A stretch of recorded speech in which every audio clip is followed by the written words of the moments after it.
नमस्कार, मी Archana Archies crafty कॉर्नरमध्ये तुमचं सर्वांचं मनापासून स्वागत करते.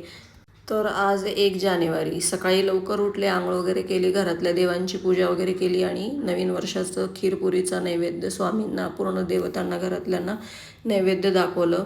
त्याच्यानंतर आम्ही आजीच्या गावी निघालो, कारण माझ्या आजीची इच्छा होती की सगळे नातू नाती येऊन माझा बड्डे साजरा करावा, कारण मी सारखी आजारी पडते. माझं काय खरं, त्याच्यामुळे माझं सगळं कुटुंब एकत्र येऊन साजरा करावा, मला बघण्यात यावं सगळ्यांना.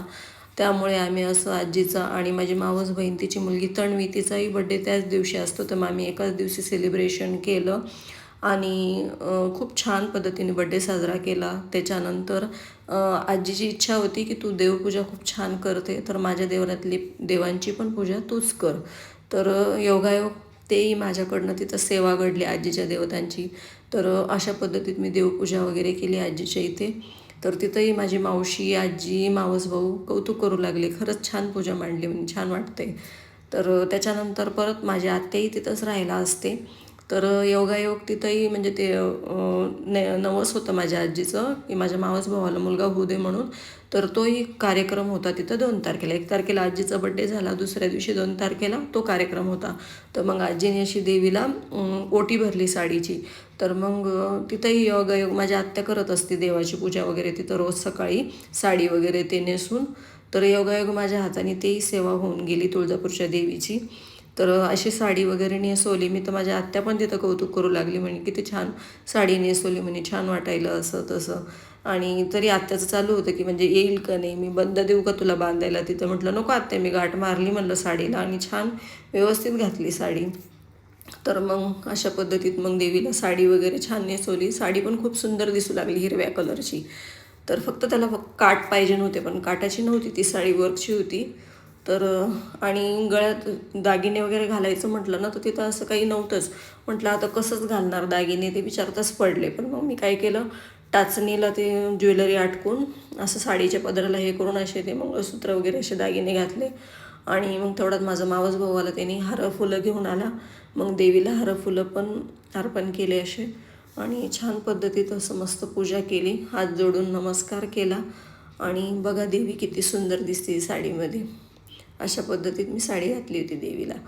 तर खरंच एक वेगळा आनंदच असतो असं काही करायचं म्हटलं, आपल्या हातून काही घडायचं म्हटलं तर. तिथंच देवीच्या समोरच असं महादेवाचं पिंड आहे, तिथंही हात जोडून नमस्कार वगैरे केला. त्याच्यानंतर मग दुपारून मग आता आजीला आता बड्डे होता, तर आमचं आदल्या दिवशी काही जाणं झालं नाही, उशिरा गेले मी. तर मग काहीतरी करावं म्हटलं सरप्राईज गिफ्ट. तर मग आम्ही नातू नाती सगळ्यांनी पैसे जमा करून आईला आजीला आमच्या सोन्याचे मणी असं गाठून आणले. आणि त्याच्यानंतर मार्केटमधली शॉपिंग वगैरे करून मग सगळ्या बहिणी, मावशी, आम्ही सगळे मिळून, माझी मुलगी लस्सी वगैरे घेतली तिथं हॉटेलमध्ये. त्याच्यानंतर मग घरी आलो. मग कार्यक्रमही सुरू होता त्या दिवशी नवसाचा. आणि मग आजीला सगळ्यातलं गाठून आणलं. मग आम्ही नातू नाती, बाकीच्या बरेच जण अजून त्याच्यामध्ये ॲड नव्हते, काही कामं चालू होते, स्वयंपाक चालू होता घरात काही. तर मग असं आम्ही आजीला गळ्यातलं घालताना व्हिडिओ वगैरे घेतला. आणि त्यात आमची ही कॉमेडी का चालली, तर माझी एक मावस बहीण नव्हती त्यात. मग नंतर तिलाही घेऊन आम्ही फोटो व्हिडिओ शूट केले.